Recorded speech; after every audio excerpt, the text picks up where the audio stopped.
show that guides you through the crisis in media and how it's impacting everything. I'm Osman Faruqi. I'm here with my co-host, Scott Mitchell. Scott, how are you? I'm really well. But Oz, you're still a little bit crook, I know, this week. I am. Unfortunately, got a lot of nice messages from listeners who could tell by my voice from Monday's episode that I was in the midst of an illness. Unfortunately, it's still lingering. So again, you just have to put up with my kind of nasally voice. No, nonsense. Folks. You're better than ever, Oz. You're better than ever. Thank you, Scott. There is exciting news, though. Very, very exciting news. Scott, we've had an enormous response since we announced on Monday's show that we were throwing a real-life end-of-year party and Lamestream Awards night. It's been huge.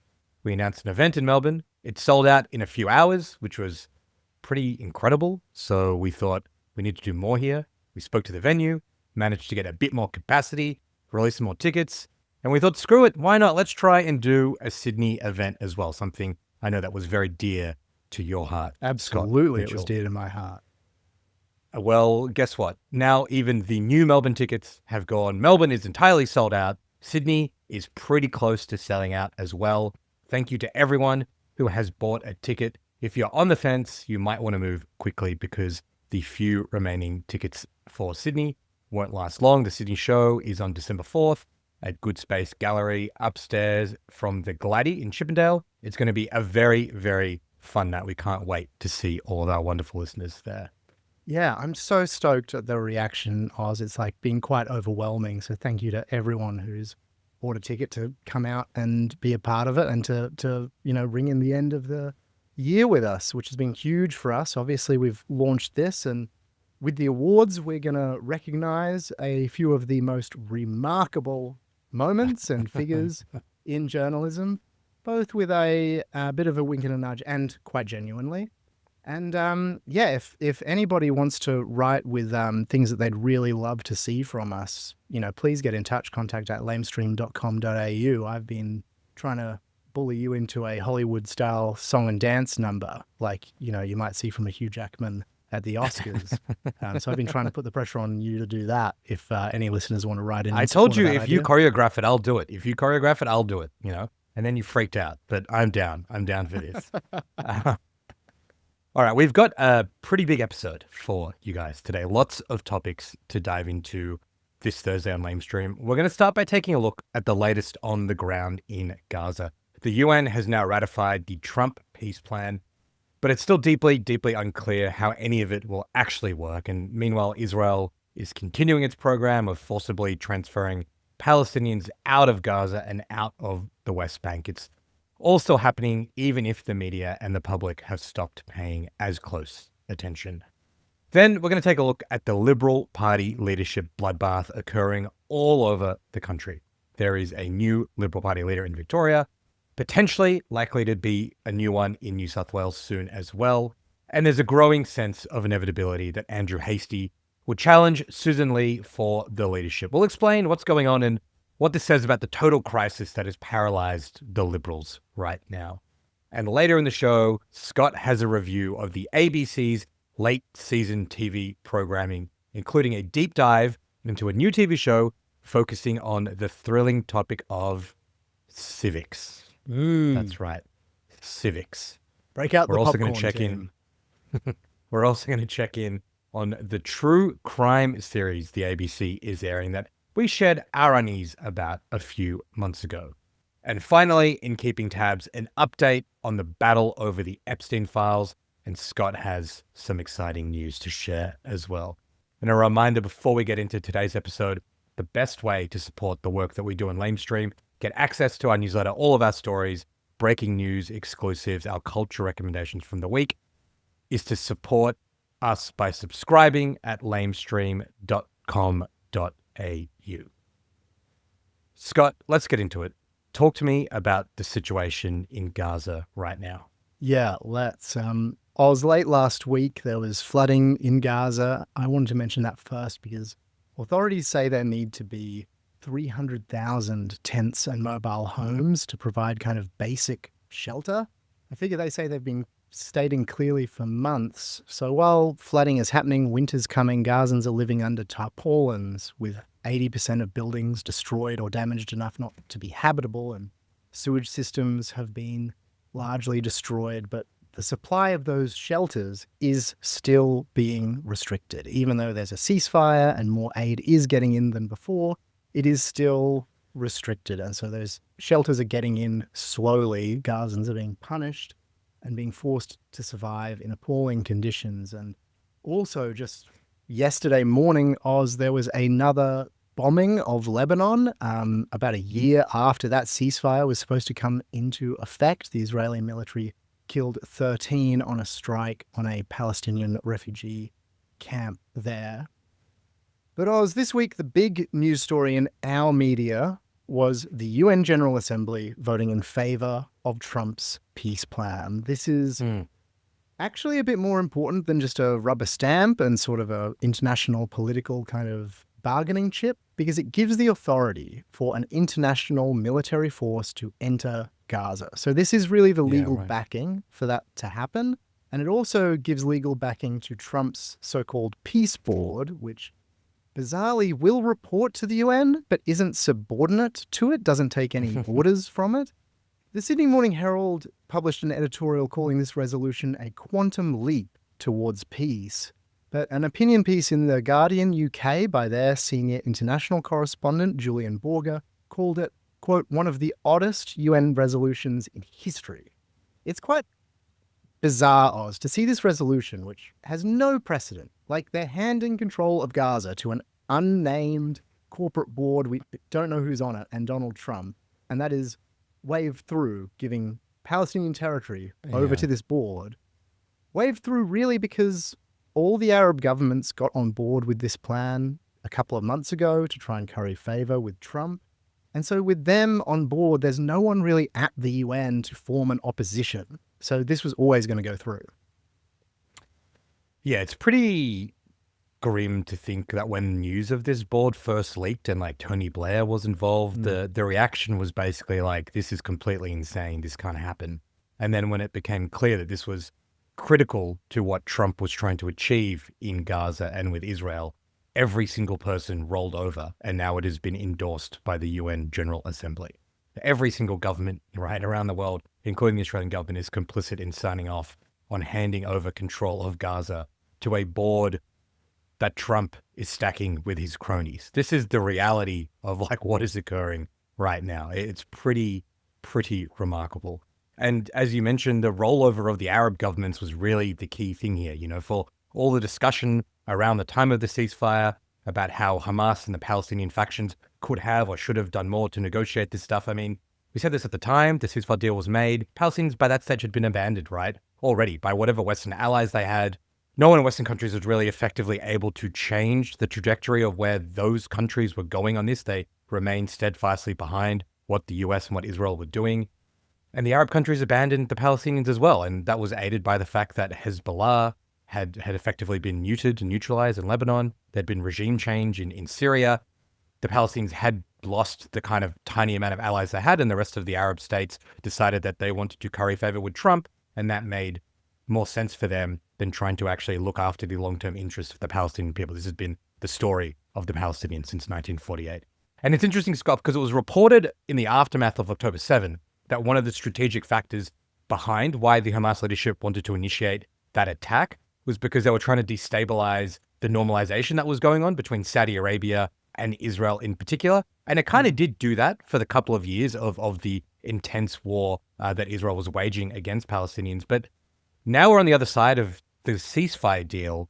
You can see how quickly normalization and the Saudis trying to use the US as a way to help facilitate that is happening, how quickly that is happening. It's just this week, literally, that Trump and the Saudi Crown Prince Mohammed bin Salman met in the White House. They discussed the Abraham Accords, which is the normalization process, very lengthily, according to MBS.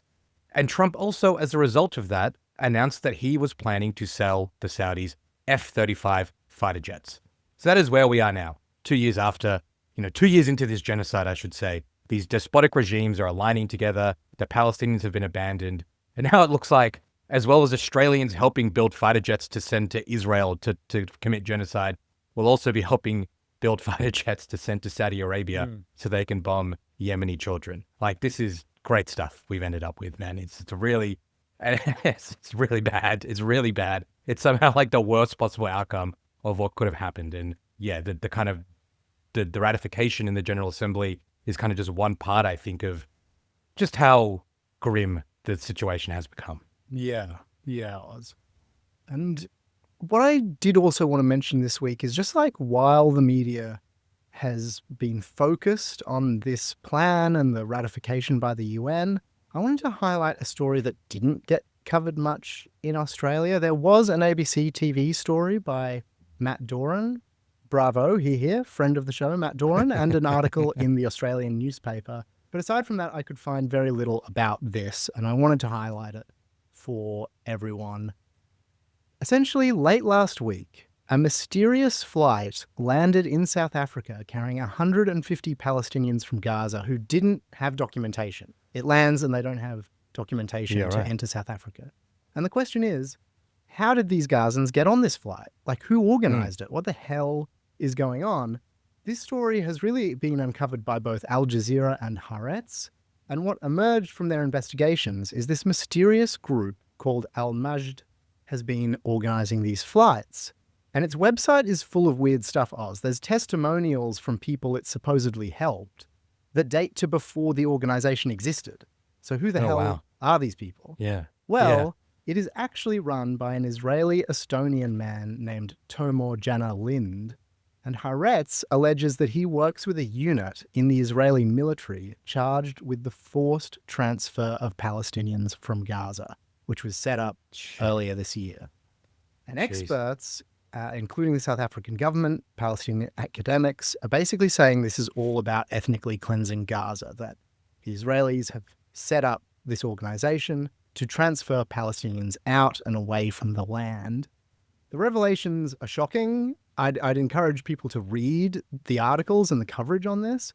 But the thing that sticks out to me, Oz, and I wanted to point out, is that while our media declare this week that this UN resolution is a, quote, quantum leap towards peace, this is happening at the same time. A very real example of how Israel is continuing policies of ethnic cleansing under the kind of cover of this ceasefire while the international media is very distracted.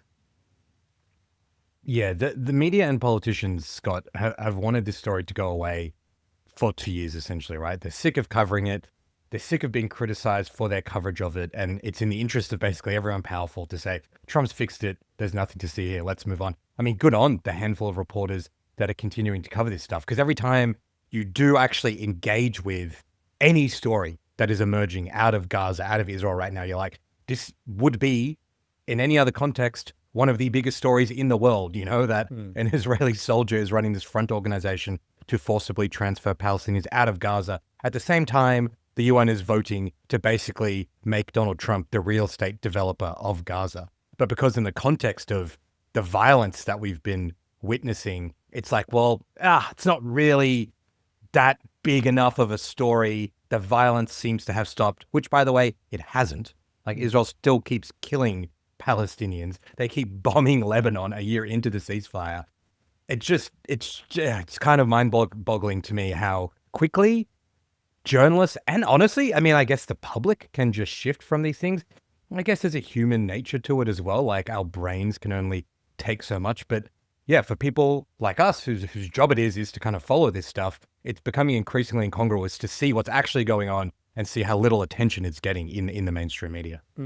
Scott, let's pivot back to Australia. We've been discussing over the past few weeks the problems afflicting the conservative side of Australian politics, whether that's the policy battle within the Liberals and the Nationals over climate change, leadership tensions within the Liberal Party, or the ongoing rise of One Nation, who reached a new record high, Scott, of 18% in a opinion poll published by the Australian Financial Review. That means that it's crazy. It means that nearly 1 in 5 Australians right now currently support the far-right One Nation political party. And we've been talking about this like all year. Like, we were talking about this when One Nation's vote was still like 8 to 9% and just saying, hey, we're seeing some signs here. Things aren't going well. Look at what's going on overseas. Look at what's going on in the UK.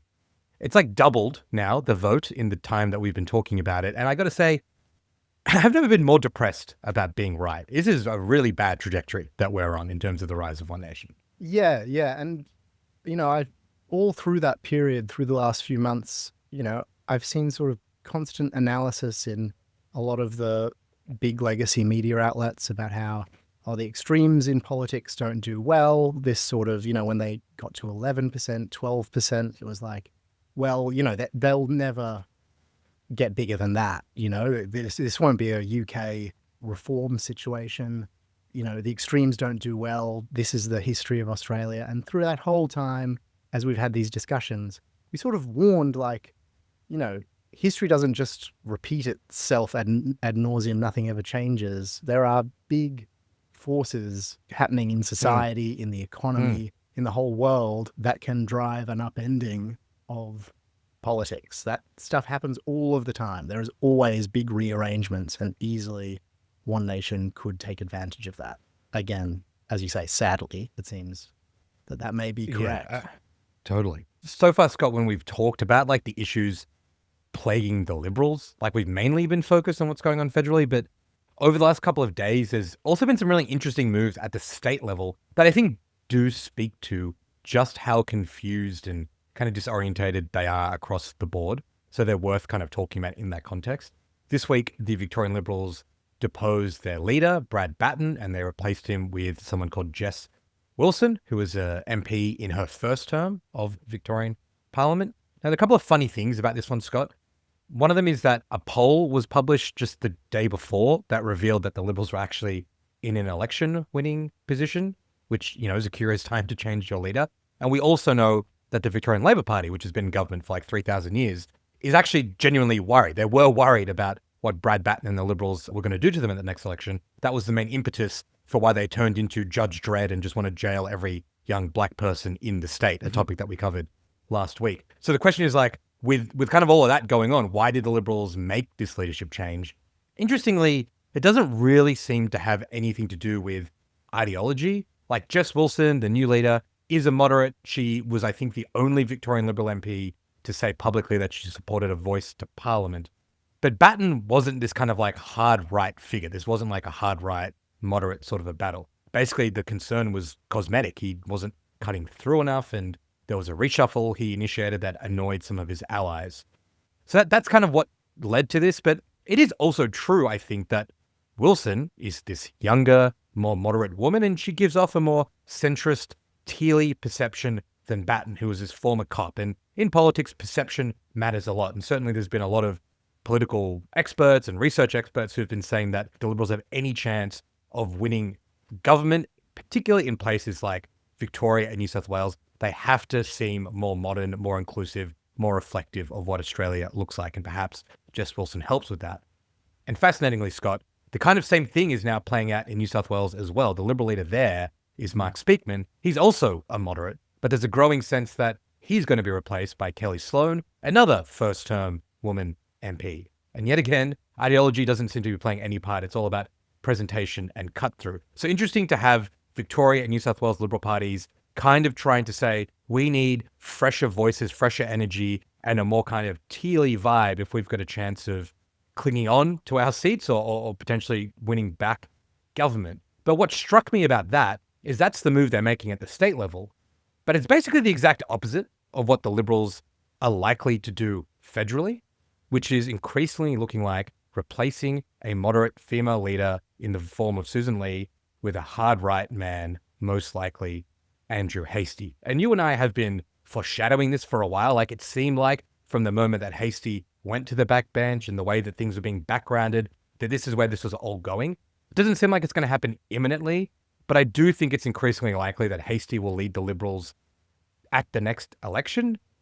And with Lee having now like backed down on net zero, she's now also telegraphed that she wants to have a fight with Labor on immigration. She's basically absorbing these kinds of hard right policy ideas. The Liberals have ended up in this situation where someone is spouting the hard right policies, but they don't really have the conviction And at the same time, because she's adopted the policies of the right, she's annoyed her moderate supporter base.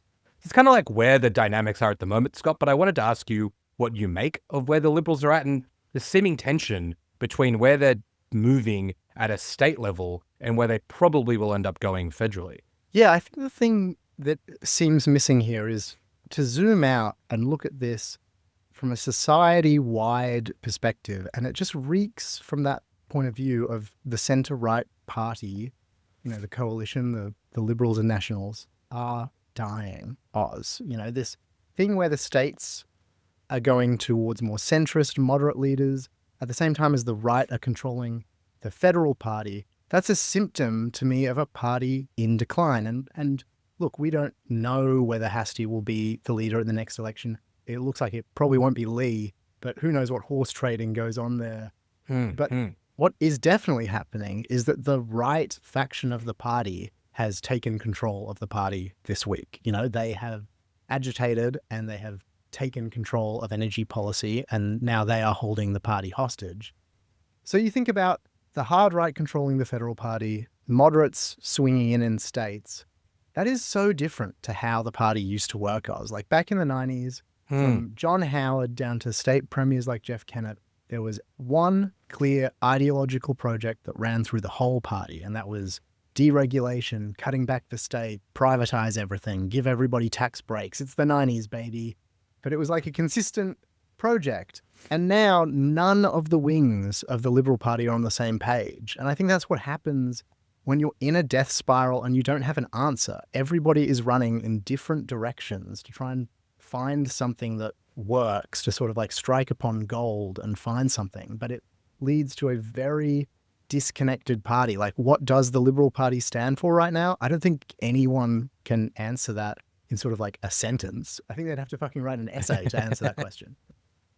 Yeah, and I think that's probably why, there's not really a lot of silver linings to the One Nation rise right now, but I do think you're onto something there in the sense that I think the One Nation increase in their vote that we're seeing is more reflective of the terminal decline the Liberals are in than a really concerted level of excitement or engagement with the values and policies of One Nation or enthusiasm for Pauline Hanson. I think basically you've got what the Conservatives used to be. Like, you're spot on. What united the Liberal Party and the Conservative side of Australian politics for most of the 20th century into the earlier part of the 21st century was like a commitment to being pro-business, to being pro-deregulation, and then some battles within them over culture stuff, right? Like social policy and immigration policy. That's all kind of like turned upside down now, right? Because Labor and the coalition are so on the same page economically. There isn't really ideological battles there to fight.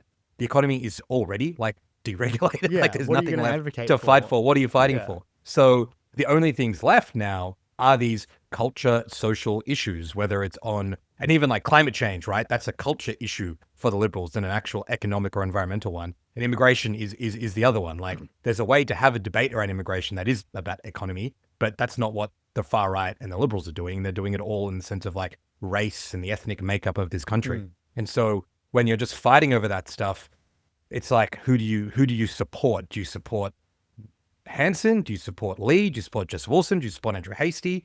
It's very, very complicated. And I think voters and the public are also really confused. And so I don't know what that means for like the future. I still remain deeply concerned that even if people are just temporarily parking their vote with One Nation because they're frustrated at the internal tension and debate and drama within the Liberals, that could still lead to a big One Nation vote, We could still end up with a lot of One Nation MPs in the lower house or, One Nation winning the balance of power. If these numbers are replicated at an election, Scott, you end up seeing parties like the Greens lose a swag of senators and parties like One Nation win a swag of senators. What that means for the future policymaking of this country, even if Labor remains in government, is pretty concerning. And I know that we say this every time we talk about this topic. I just still can't believe there isn't like more debate and conversation and essays and articles and speeches and investigative pieces looking into what is driving this huge, I guess, anxiety and antipathy towards migration that is driving the Liberal fragmentation, that is driving the increase in the One Nation vote. And what is that going to mean come the next election? because no one can really pretend they were surprised or shocked if one nation win all these seats and end up being more powerful, because we're seeing that in the polls right now. I just kind of can't quite fathom why it seems like I sound crazy when I keep talking about it, because it feels like no one else really is. Yeah, I think that's super important. I mean, the other thing I would love to see more of is just, I need to read it, but all the coverage of the coalition, I need to read it, so I do. But if I was if I was not in this business, if I didn't do this podcast with you, I would find it all incredibly boring. Like the tussle over net zero, I would find it so boring. And it is just such a bigger, more interesting story to me that, if the center-right party is dying, which we demographically kind of can see, we can see it from the behavior of everyone in the Liberal Party. We have so many indicators at this point. If that center-right party dies, it's not just about Lee versus Hastie versus Taylor versus whoever. It is a reordering of the entire chessboard of Australian politics, and it is a time to be super engaged with this stuff. It is not necessarily good news for Albanese. It is not necessarily, will carry one nation into government. I'm not saying that, but whatever happens, if those votes collapse and they go elsewhere, it is a huge shift in the politics of this country. And, an investigation or some thought and analysis into what that means for the political makeup of this country and, the kind of governments that could form in the future, that is hugely interesting to me. Yeah, absolutely. Yeah, the other comparison that we keep making, to the UK is also fascinating. This because remember the Tories were in power for a very long time. Then they now basically don't exist anymore in the UK. They're totally irrelevant, and that could happen here as well. I mean, the other thing that's frustrating and sort of a bit maddening is when we've been seeing this fragmentation of the center right occur. I mean, Trump is an example of that as well, right? He benefits from the fragmentation within Republicans. What we've been talking about in the UK, Reform is benefiting from that same fragmentation. But in both of those examples, we've discussed this before, whether it's someone like Mamdani or someone like Polanski, there is still this exciting or energizing thing emerging on the left. The last two polls in the UK have had the UK Greens on 17%, overtaking the Tories, and in one poll overtaking Labour to become the second biggest party. We haven't seen that thing start to happen in Australia, which is pretty frustrating to see. But there's still a lot to play out. There's still a long way to go to the next election. Absolutely. All right, Scott, after the break, a review of the ABC's end-of-year TV slate. Oz, this week I insisted I've got to talk to you about ABC TV. What is being commissioned, where it's at, where the ABC goes from here. I care deeply about this subject. It's where I cut my teeth making ABC TV. I both deeply care about it and get a bit fired up about it. So please bear with me, Oz, and all of the lamestream heads. This week, ABC TV waded into an area we're passionate about, Oz, the influences, the disruption of the press gallery, the upending of political media and norms and rules. What does it all mean? Yeah, lamestream territory. It was, of course, the latest episode of Annabel Crabb's Civic Duty. That name, Oz, Civic Duty. It sounds like attendance is mandatory for this show, that every Australian has to do our civic duty and tune in. I'm just saying, if I were naming a TV show, Oz, I wouldn't want it to sound like a class that I wanted to jig. Is jig a New South Wales thing? Wag? Ditch? What? We said jig and wag. I don't know what the Victorians call it. Sometimes you talk about wagging and they look at you like a lunatic. But yeah, anyway, write in if you have a different word. You must be at least across the rollout of this show. It's been huge. I am across the rollout of this show, and man, it's like the ABC is just doing this BBC thing where they get the name of a relatively famous person, but also someone who's kind of only famous to existing BBC/ABC audiences. They've been around forever and they just do X project, and think like Rick Stein's Seafood Odyssey. But the BBC is good at coming up with this stuff. Joanna Lumley's Silk Road Adventure sounds 100 times more fun than Annabel Crabb's Civic Duty. The BBC at least figured out, we're going to get random famous people and put them on crazy train trips throughout Central Asia, and that's what people want to see. The ABC seems to have taken half of that idea, gotten someone maybe not quite as exciting as Joanna Lumley, and said, instead of putting on a train in the Silk Road, let's send you to Parliament to talk about the history of Australian democracy. And I think you said that bear with you as you talk about this stuff. I could talk to you about ABC programming, about Annabel Crabb, about the way that Australians fetishize our democratic system for 3 to 4 hours. You know, I sort of have always resented this thing that Australians are like, we've got the best democratic system in the world and we should talk about it all the time. I think it's good to educate people about how democracy works. I just think we need to like get our hands off it a little bit. Like, our democratic system is fine. There are elements of it that are good, particularly compared to countries like America, and there are elements of it that are completely and utterly broken, like the fact we have single-member electorates. You know, New Zealand, next door, has a much more representative and proportional electoral system than ours, and they just fucking vote and get on with it and live their lives. They don't remind you every 6 months, we're New Zealand and we invented this great system. Australians need to shut the fuck up about the democratic system. That is my hot take. So when I saw the ABC was doing a show about this, I was like, here we go. They're going to just make us all feel great about Australia and this voting system that we're all supposed to love. No, thank you. But Scott, I don't want to hijack your bit, so take it away. I will say that on those BBC shows, my favorite of them was one where they had a presenter doing winds. Each episode was a different wind. And I was just like, how do you make wind like visual? How do you shoot wind, a BBC presenter engaging in wind? I'd say this show suffers from a few of the same things of how do you make civics visual. Yeah. But before we get into sort of the show and commissioning at the ABC and all that kind of stuff, I did want to talk about this week's episode. It was on sort of disruption and it had a lot to cover. Here's a clip that I actually thought this was fantastic grab from Barnaby Joyce on disruption. Well, a classic example is this. In my last media piece, Facebook has 280,000 views. There's another one, if I go back, 800,000. Yeah, that beats a paper fit. And beats ABC fit. That's the goal. Nice, nice. I love that from Barnaby. But Oz, the episode dedicated quite a bit of time to the influencers. It was a bit confused, I'd say, and that's because it's got to fit in this conversation about influencers while covering the entire disruption of democracy. But during these sections, Annabel went to America at one point to see how this plays out when content creators get more power. And to find out, she interviewed the latest addition to the White House press corps under Trump, Turning Point USA in the White House press corps. But hold on a second, Oz. Turning Point aren't really influencers or independent journalists or sort of Instagram celebrities. They have a registered political action committee. They are a lobby group.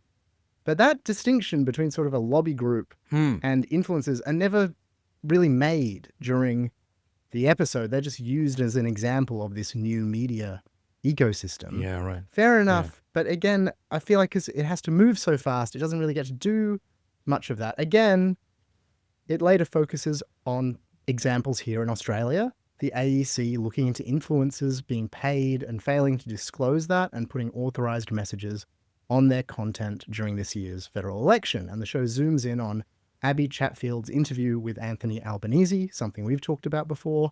And it sort of says that after being looked into, she was cleared.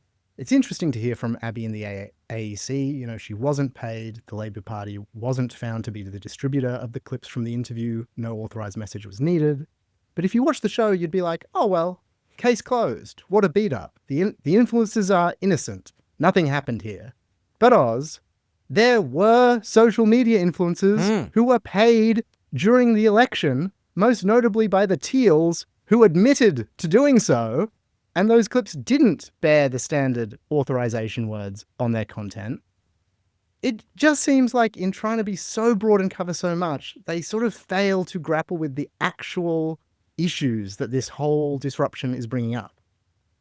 Yeah, it feels like an inherent tension between trying to create a light entertainment cutesy program and trying to like grapple with pretty important relevant issues. I mean, it's even weird to me that they use that example of the Abby Chatfield interview. Like we spoke about it at length at the time and, you know, had some criticisms how it was done. I don't think at any point we suggested that this was like, you know, a paid for kind of arrangement. But as you said, there were others, like even on the Albanese side of things, it emerged that, you know, he had done a sit-down interview with the Patriot Advocate while the company that produces and runs that podcast was being paid by the Labour Party for social media consulting work. Like, that actually happened. That's a real thing that happened. That is odd to not mention alongside the Teal examples you gave. If you're being like, well, you know, this is, and the complaints about Abby Chatfield's interview that were investigated and dismissed, I think they were made by Liberal Party politicians. That was like just very clearly a partisan kind of attempt to kind of attack Albanese and attack Chatfield. So an odd example to use in the context of this show. And I think, yeah, it does just speak to like, what are you trying to do here? Are you trying to investigate how journalism and media and democracy works? Or are you trying to just be like, hey, I'm a lady that you have known for a long time and I wear cool glasses and cool outfits, and here's the history of how Australia got sausages at polling booths. Like, what are you trying to do here, ABC? Yeah, and what I really want to talk to you about is the ABC TV commissioning sort of around this. I mean, not to kind of pick on this show for too long, but, you know, this show is on at the moment. Keep going, man. Keep going. On the ABC's flagship Monday night 8:30 p.m. slot, which Four Corners usually sits in. Four Corners has just gone on break, so this show is here. And, you know, a civics lesson on TV for 48 minutes sounds like it came directly from Kim Williams' own brain. That's where it sounds like this idea came from. Like an entertaining look into civics, the Constitution, our role as citizens, etc. I cannot think, as I said, of a less visual subject and how you shoot this and make it compelling for that long. And this show seems to answer that question, Oz, by being 4 different shows. It's like they couldn't decide what to make. There's sort of a historical Ken Burnsy documentary in there that could be good, where there's lots of archive footage and Crabb voiceovering quirky political history. Then there's sort of the walk and talk follow-along documentary you describe, where Crabb sits in famous locations like Old Parliament House, the Lincoln Memorial. We follow her along on the journey. And then there's the show I'd kind of actually like to see, which is they do a kind of You Can't Ask That knockoff, where you have politicians, reporters, influencers looking down the barrel of the camera, getting raw and telling stories they've never told before.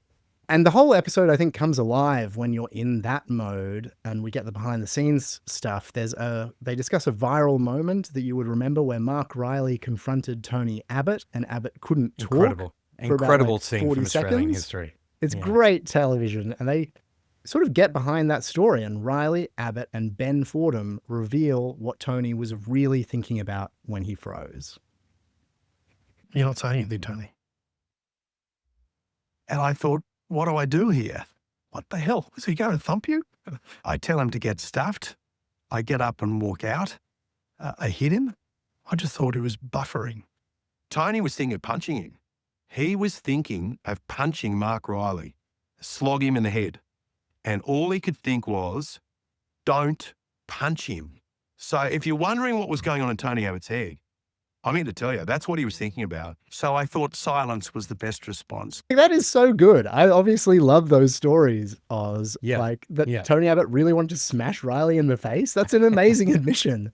But you barely get any of that, because then there's the fourth, and I would say worst show, which is like the banal middlebrow opinion hour, where we have lots of people we see on TV all the time saying why politics is different today. Like, why do they think that is, as if they're explaining it to a 10-year-old child. Like, Oz, do you want to hear Waleed Ali say that he thinks social media companies have a profit motive? Or Penny Wong saying that building consensus is harder today than it used to be? Like, it's got so much of that, and none of it is very good television. At the end of the day, it's a broad sweep, as I say, and there's some good people in it. Hearing Cam Wilson, hearing Abby Chatfield speak, I think was really interesting. The problem is it's trying to do too many things, and it struggles to do any of them as well as it could. And that brings me to this broader conversation about commissioning at the moment. Because we're in a real golden age of ABC TV, Oz, at the moment. Are we, Scott? Are we? The other show that's on at the moment is Crime Night. Last we spoke about it, the ABC just released it in a press release. Capitalizing on the true crime boom, the ABC was excited to launch a panel show where comedians and experts would break down crime and criminology. And we called this at the time the Gruenification of everything at the ABC. It's about the 8th show that the ABC has tried to clone from Gruen, and we feared this would join a long list of clones that had none of the charm of the original show and sort of more acted as an example of how out of ideas ABC TV is with their commissioning. Well, it's on air now, and it's only fair we kind of revisit it and see whether we were right. Have you caught it? What do you reckon of it? I have caught it. And before I talk about the show itself, I want to talk about some of the very funny media in the lead up to the show. So you mentioned that press release, right? And that's what we talked about. It was interesting in the interviews that Julia Zemiro, the host of the show, was doing. It seemed very conscious of the criticism that had been leveled against it and tried to push back on it. In an interview with The Age's Meg Watson, Julia Zemiro said she was a bit disappointed that that's how the show was set up, referring to the press release. You said, I think sometimes true crime shows can slightly glamorize what's going on, and there's no glamour in what we're doing at all. And to remind people what that press release said, it described Crime Night, with an exclamation mark at the end of it, as being for anyone who loves binging the latest true crime podcast or playing detective in the group chat. So a criticism that us and lots of other people leveled didn't come from nowhere. It came from literally what the ABC was saying. To be fair to Julia Zemiro, having seen the show and maybe slightly awkward, I know a number of people who work on this show and are involved in it, and respect to people getting one of the few jobs that is left and making original TV anywhere in Australia. The show is, one, not that good, but it also isn't really like what the press release said. It isn't a true crime podcast brought to life. So I hear Julia when she says, we're not glamorizing true crime. We're not, glamorizing the kind of gross bits of this stuff that a lot of smart people have criticisms of. But kind of immediately raises the question, Scott, of what exactly is the show then? If it's not what it was pitched as, or not what it was sold as in the press release, what the hell is it? And honestly, it's really hard to tell. And I guess how you were describing the Annabel Crabb Civic show, it seems to be an amalgamation of so many different things. Like you said, it's kind of this Gruen-style panel show with a mixture of experts and random comedians just kind of learning things and debating things. It also has this kind of BBC-style 8 out of 10 cats or that Would I Lie to You comedy show where it's just games and an excuse to have an audience laugh occasionally. The loose theme is crime or how things are investigated, but it kind of feels like it won't really satisfy anyone who is really into true crime and maybe would love an interesting show that explores the resurgence of true crime and some of the thorny ethical issues and maybe, maybe did tackle this stuff with a little bit of ethics and a little bit of nuance. The kind of only purpose, Scott, I can see of the show existing is Would I Lie to You or 8 out of 10 Cats or Never Mind the Buzzcocks or all those fucking shows with those same British comedians on them. The only purpose of this show, I feel is so in 5 or 10 years, the ABC's got something to run on its digital channels late at night when you come home after a night out and aren't quite ready for bed yet. I just can't see why people would excitedly tune in to be what a Julia Zemiro, this random criminologist, and a couple of comedians that I think are on the reboot season of Spicks and Specs. What are they going to say about random crimes? I don't get the purpose of this show at all. I'm sorry. Yeah, I think the thing is there are talented people who work on all of these shows. None of this is sort of against them. It is about the commissioning of stuff that seems designed to be as inoffensive as possible. It's clear, having seen it now, that Crime Night decided, okay, we are going to be about crime, but we're not going to be about any current cases or anything where anyone is alive who had family members murdered or anything. So you sort of end up with something that is so inoffensive that it isn't interesting. Part of what made Gruen interesting was you had people like Russell Howcroft making pretty candid admissions about their industry and how dim a view they take of the public and how stupid they are and how they pitch ads to them in a fascinating way. And it was a little bit dangerous. And these clones like this and so much of ABC programming is so banal and vanilla that it's hard to see people, talking about it at the pub or shaking each other to watch it.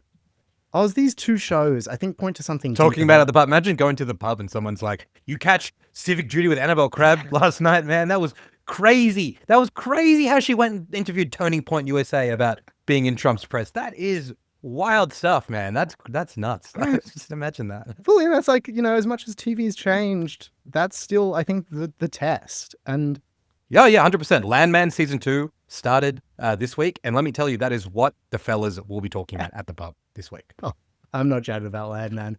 But the thing that I want to bring this together with is something deeper, and it's about ABC television, which has been in turmoil for years now. Oz, a recurring character on this show, is the ABC's recently departed head of content, Chris Oliver Taylor, the man who made the decision to unlawfully sack Antoinette Lattouf.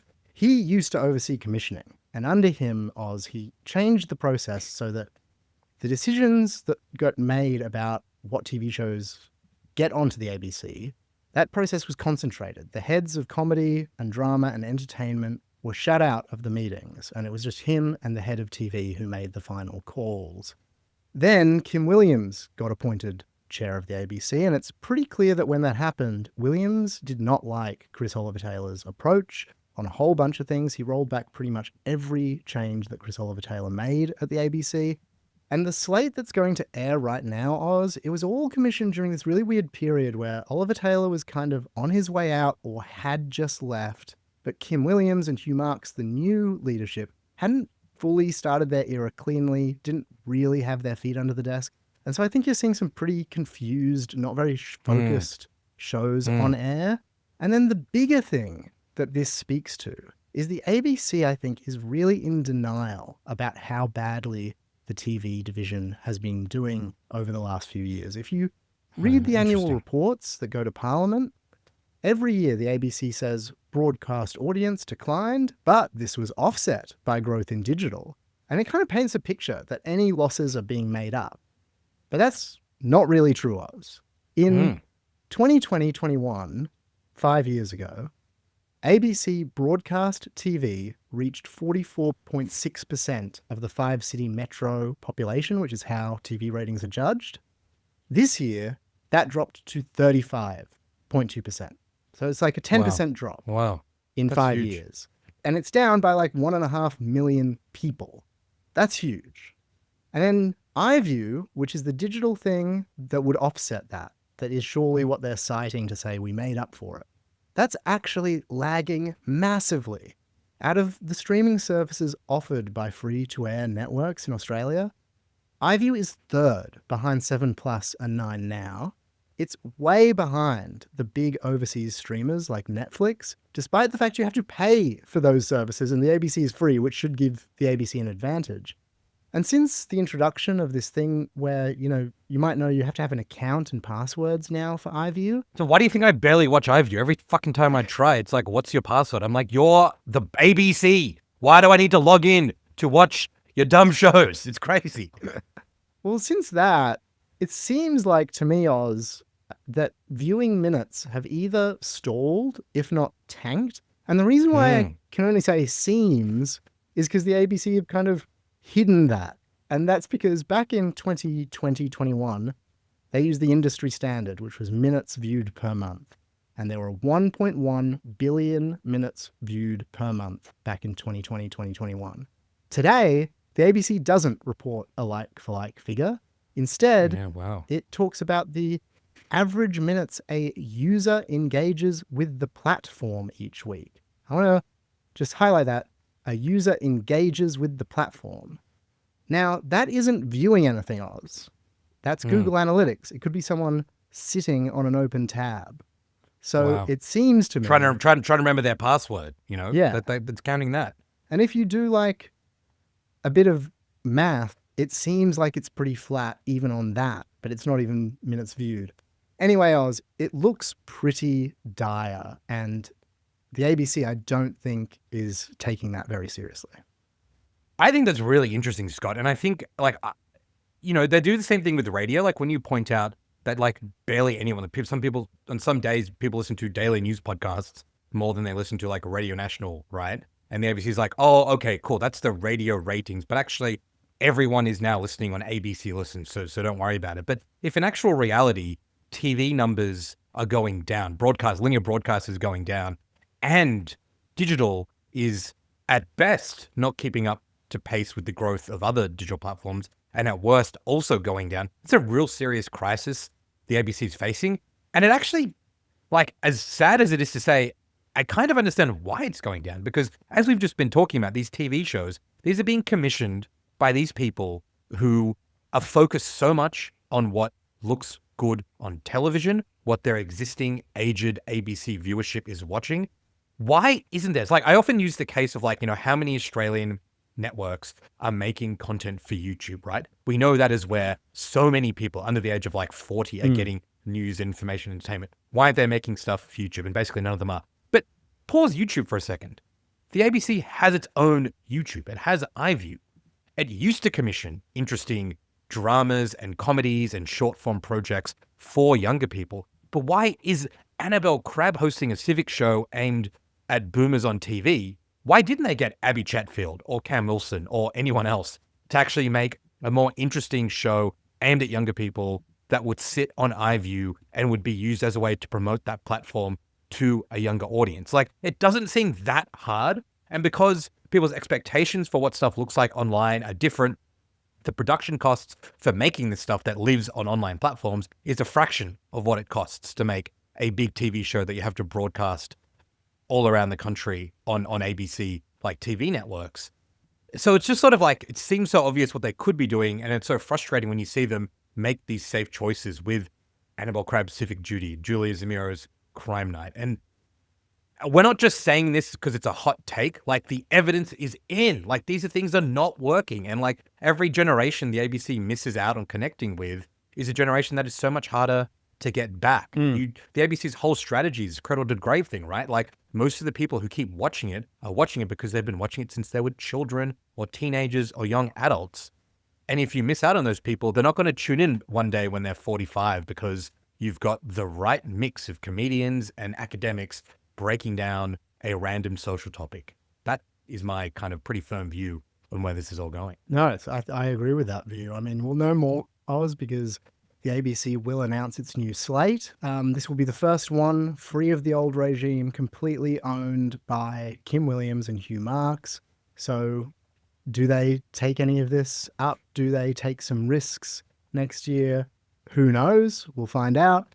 And just to tack on here, this is completely separate, Oz, but just before we started recording, I got a little exclusive, speaking of Hugh Marks, which is that this week, people may know there's EA negotiations at the ABC, so the next agreement for pay and conditions at the ABC. We've covered it a little bit for newsletter subscribers in the quotes section of the newsletter each week. We've had a few exclusives in there, but I thought this was worth mentioning on the podcast, which is that earlier this week on Tuesday, Hugh Marks sent out an email to all staff, subject EA offer, clarification of misleading information, and a call for eligible staff to vote. And in it, he talks about the media union, the MEAA, and its delegates circulating misleading information. Now, Oz, the thing about that is that union delegates are journalists at the ABC who don't really take kindly to the managing director saying that they're being misleading, saying that their own journalists are misleading, which led to a slightly funny situation where they then decided, in retaliation, in response, to all staff email, in every state pretty much, I believe, journalists, all staff emailed response to that managing director email. So thousands of inboxes were flooded with journalists basically saying that Hugh Marks accusing them of misleading colleagues was inappropriate, that he's wrong to do so, and going through his claims one by one, which, is pretty funny in the, wars going on over the EA. There've been posters ripped down. There's been claims of psychosocial risk to the HR department from seeing memes of how little they care about journalists on posters around the ABC. It's all getting heated, and I love a little bit of that drama, Oz. Yeah, it's always funny to me when the ABC hires managing directors, and a key part of that is obviously how do you lead a particular kind of organization.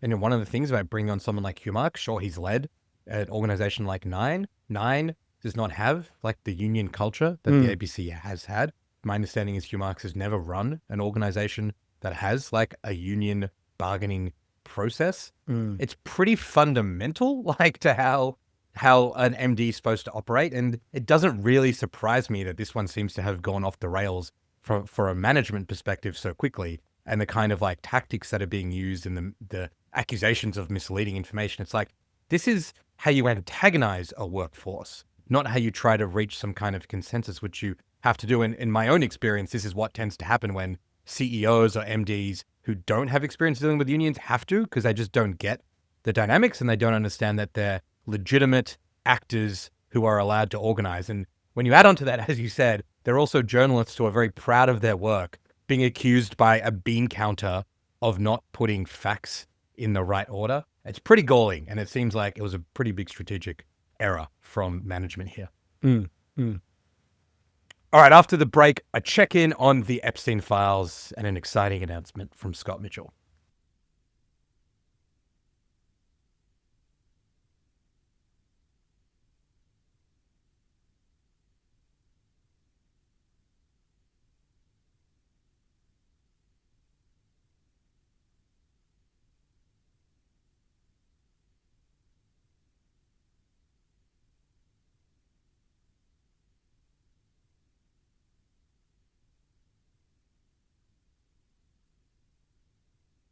Scott, when we discussed the latest on the Epstein files on Monday's episode, we mentioned how desperately Donald Trump was trying to prevent Republicans in Congress from voting for their release.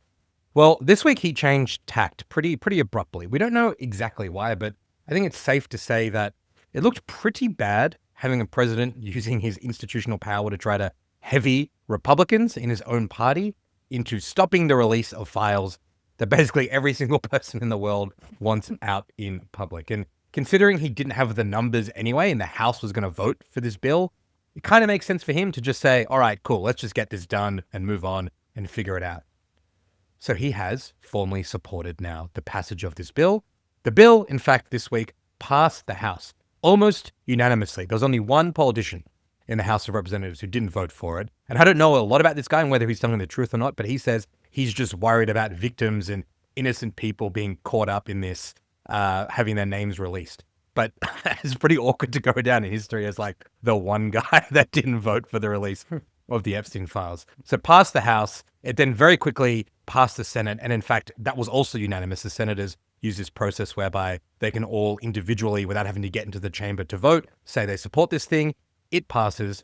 Now the only thing left to do is have Trump sign the bill. Trump has indicated that he will sign the bill. So, Scott, we could be seeing yet another deluge of documents and details that shed even more light on just how vast Epstein's web was, financially, socially, politically. I mean, this year, we've seen so many very powerful people have to fall on their swords or, be brought into the light because of their connections to Epstein, because of what's been released in files. The ambassador from the UK to the US, Peter Mandelson, was fired because of his ties. Just this week, Larry Summers, former Treasury Secretary under Bill Clinton, announced that he was taking a step back from public life because the latest tranche of Epstein files revealed that he had been palling around with Epstein much later than people had thought and asking him for advice on romantic relationships with younger people.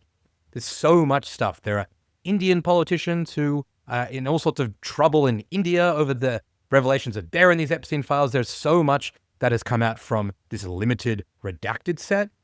When we get everything, Scott, it's going to be a pretty wild time, I think. We're still making our way through what came out last week. Now we're supposed to get our heads around these documents? No, of course. They should all come out. They should all come out as fast as possible. But it is going to be so fascinating. We're definitely going to be digging through them all and bringing everything we learn to listeners and subscribers to the newsletter. Yeah, if you liked our coverage of the Epstein files on Monday, strap in because we're going to get pretty busy when this stuff comes out. Absolutely. And Oz, very quickly from me, there's an election going on. No, Oz, not a federal election. That happened already. And no, you and our listeners have not missed some state election. It's not like Tasmania and you haven't noticed. Nothing's happening there. This is an even more exciting election. Oz, the media union, the MEAA, is having its election for federal council. Ballots were mailed out this week.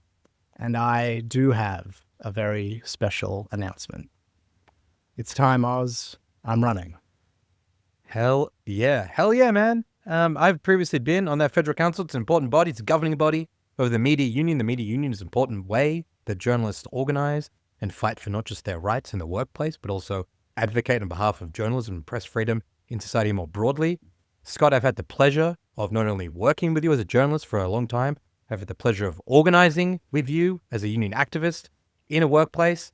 I could not commend you more highly to any MEAA members who are considering who to vote for this federal council. Happy to pledge lamestream support to you. I think it's exciting and good that you're getting involved in the democracy and the governance of, the mighty journalists union. I wish you all the best. And if you are a journalist who is a member of the union, you should pay attention to these ballots, because who runs the organization has a lot of it. Whoever runs the organization ends up having a lot of impact and influence on how the organization interacts. And over the last couple of years, we've seen the journalists union be very active on the issue of Palestine and the genocide in Gaza. That is because there are people on that board who care about that stuff. So it matters. And good on you, Scott, for putting your hand up.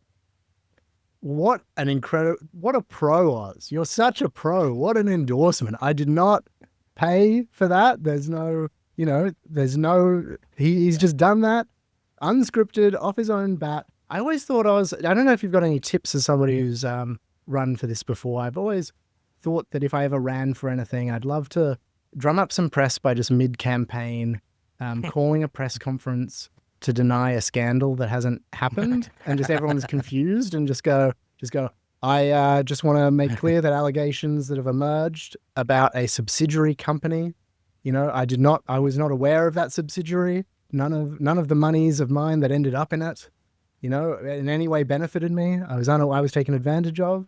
Just see how that plays, as people scratch their heads. You could do a press conference denying any allegations that you're in the Epstein files. Oh, that could be a way. That's a bit red hot. That's a bit red hot. Seriously, though, I know that a lot of people in the media listen to this podcast, and there's actually an amazing group of candidates this year. And so my message is not necessarily vote for me.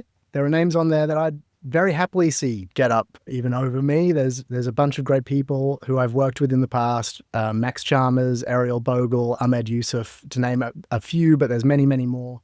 The biggest thing I wanted to say to anyone listening who does work in media or entertainment, if you're a union member, is vote, because it's all by mail and younger members tend not to vote. There's a certain demographic that always votes. And I just think we'll have a better union if as many people as possible actually get their ballots in, and that will make the best union for everyone. So I'm not telling you who to vote for, just get them in.